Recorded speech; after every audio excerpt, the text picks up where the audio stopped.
Yo, what's going on, guys? Jay here, and today I'm bringing a very special album into review for you. We are talking about Fear and Loathing in Long Island by King the Divine and Javi Darko. Now, King and Javi have been two of the biggest names to watch in the underground for the past couple of years. I just discovered them last year, and I've been a huge fan of both ever since. This, not to spoil the review too much, but is one of the best projects I've heard this year. I think this is a must-hear project from 2023. If you are into underground, lyrical, like extremely fucking lyrical, boom bap type shit, if you are a hip-hop head like that, this album is for you. But yeah, let's talk about it. I've been excited for this album to come out and to listen to it and to talk about it.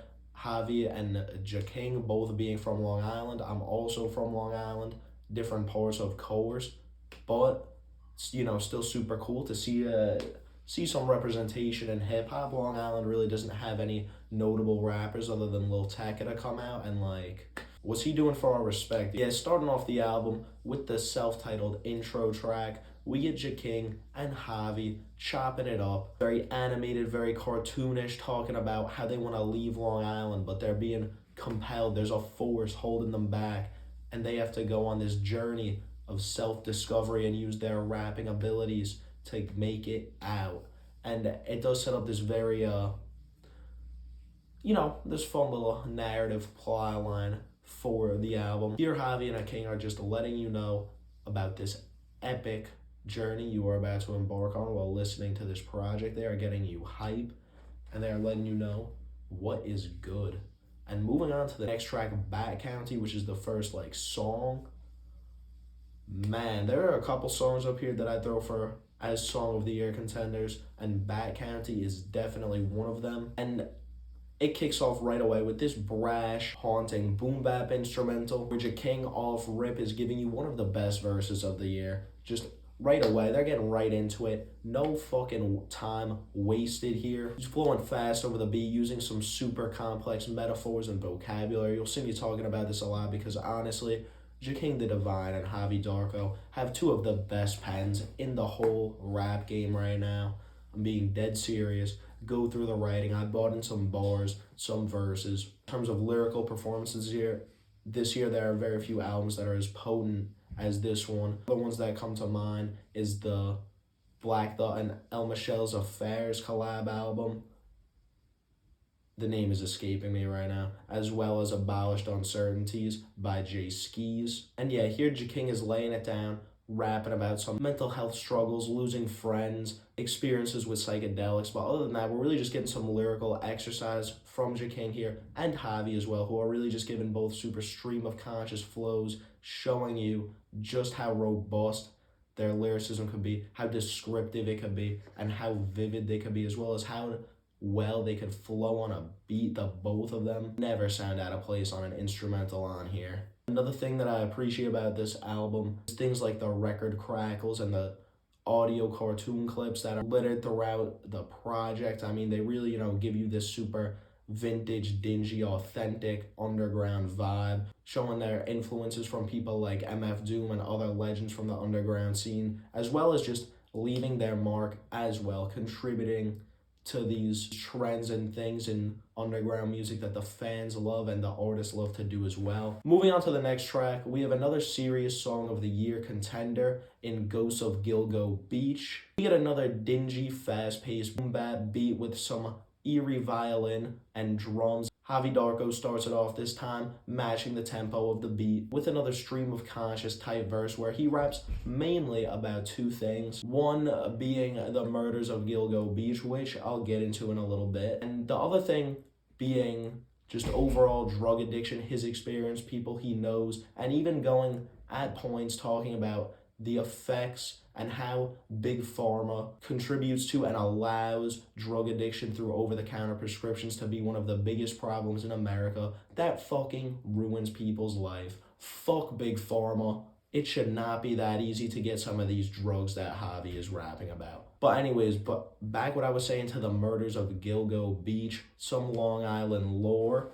That is where the Long Island serial killers, 11 bodies or remains washed up. And yeah, this is a pretty big deal. the Long Island serial killer active from 1996 to 2011, killing 11 women that he lured off of websites like Craigslist. And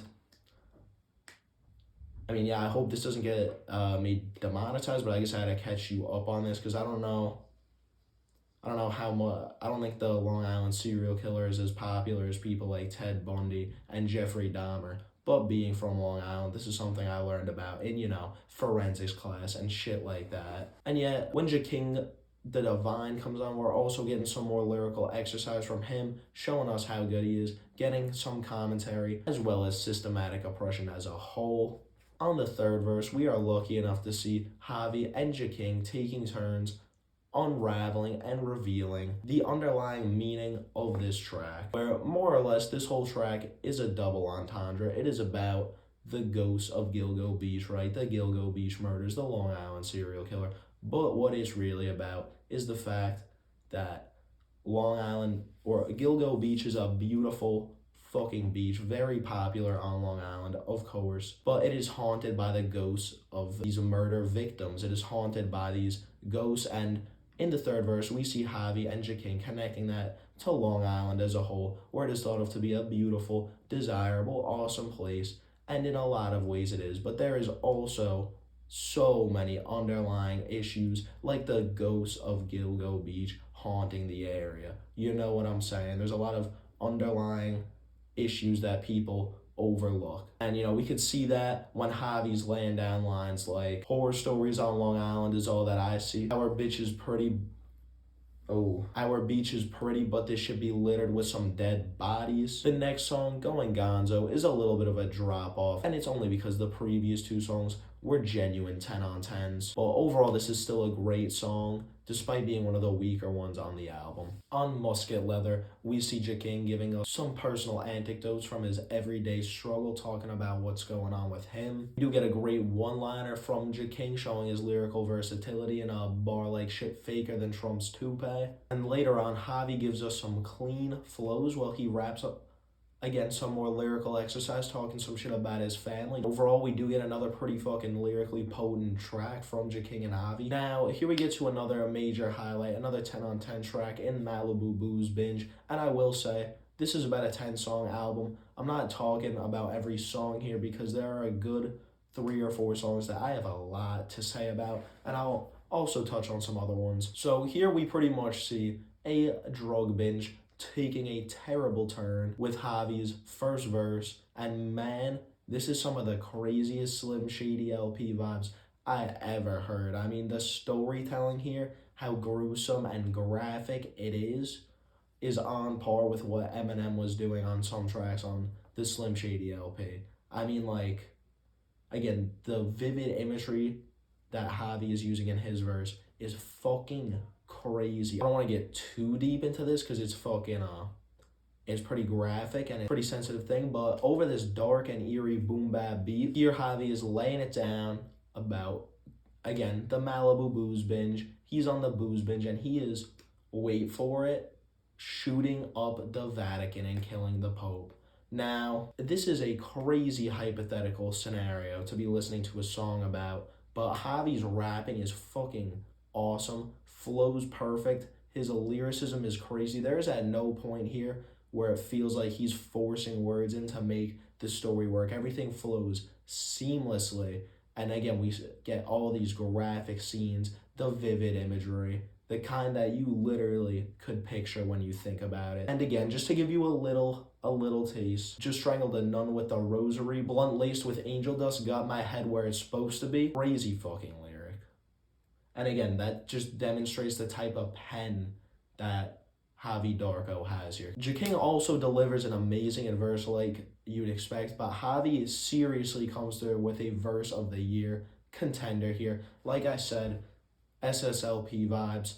Not to compare the two, but that is really what this is. If that's what you're into, this song is what you've been looking for. It is just a super fucked up hypothetical scenario song with excellent storytelling, pen game, seamless flows, and again, that eerie, haunting type boom bap beat, which I will say, at this point in the album, it does get a little stale, the similar production choices, but King and Javi do so great with it and are clearly the stars of the show since they are such potent and commanding MCs that it doesn't really matter. You know, they're not out here relying on the production. The production enhances their presence. Lady in the Woods is a very interesting track, again, very storytelling based, where we see Javi and King taking us through a shroom trip with them.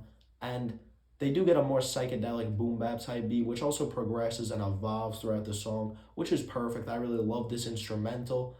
And we see a lot of Javi and King trading bars, which is always awesome. The chemistry they have on the track is not matched by many duos that are rapping right now. It is always a treat to see them trading bars. They do it at times here. And again, there is the narrative of them going on this trip, but you also get some excellent lyrical exercise for a little bit when the two trade bars about their visuals on shrooms, and we're just getting some super fucking creative imagery here, some very descriptive, very vivid. I feel like I keep saying that, but though, like, what other adjectives could I use then to say that the imagery is great? The track is called Lady in the Woods, so eventually you do get enter the Lady in the Woods, and she's just, you know, a little spiritual, a little bit wise part of their trip who leaves at the end of it.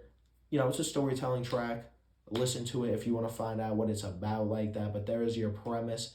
This is, again, a top tier banger and one of the best produced songs on the album as well. Requiem of Delirium has a melancholy boom bap instrumental with a nice little piano melody in there. Javi's rapping, surprisingly enough, giving us some of his best imagery yet. Now, again, back on the imagery, you've seen some of the stuff I've described them rapping about, that Javi specifically him rapping about. And here we have some of his best, as he again gets graphic and points out some terrible tragedies and just terrible aspects of life, brings some commentary on them with, again, that very striking imagery. King is doing the same, breaking down some of the social and socioeconomic conditions of where he grew up. And again, overall, this is another just great, super lyrically potent track. But the last track I wanted to talk about, the outro, we're talking about Unwavering Fear, which is, again, this is another 10 on 10 song here, guys. 4 Song of the Year contenders on this album is all I'm gonna say. Here we just get King and Javi recounting a lot of their trials and tribulations growing up, a lot of stuff they were dealing with that I've been talking about already in terms of things like addiction, mental health issues, and everything that comes with that. And yeah, we see them rapping about all these traumatic things they've faced in their life so far and how they're afraid that it might even get worse. They're afraid of what's going to happen next. And this is, again, just a banger, makes you think a little bit. It gives you insight into how King and Javi are really feeling. And it also gives you the best chorus on the album from King. Super good. And overall, just speaking on the album as a whole, this is just an undeniably great boom bap album. One of the most lyrically potent albums I've heard all year. Some of the best songwriting. I mean, there's no, like, this is just an amazing rap album. This is like your rapper's favorite rapper type shit. And this is just, again, this is another album when you look at all the work that went into it, all the attention to detail. This really does feel like a hip-hop heads hip-hop album. And again, if you have not tapped in with this and you are a fan of the underground, you want to get put onto some excellent new music, Fear and Loathing in Long Island by King the Divine and Javi Darko. That's going to be an 8.8 out of 10 for me. The second best album of the year, in my opinion. And yeah, if you guys check this out, please be sure to let me know what you think. I personally love this album, but not a lot of people know it, so it's hard to talk about it with people, but this is a truly excellent album. But take care, y'all. I'll see you in the next one. Appreciate y'all. I'm going to talk to you later. Peace.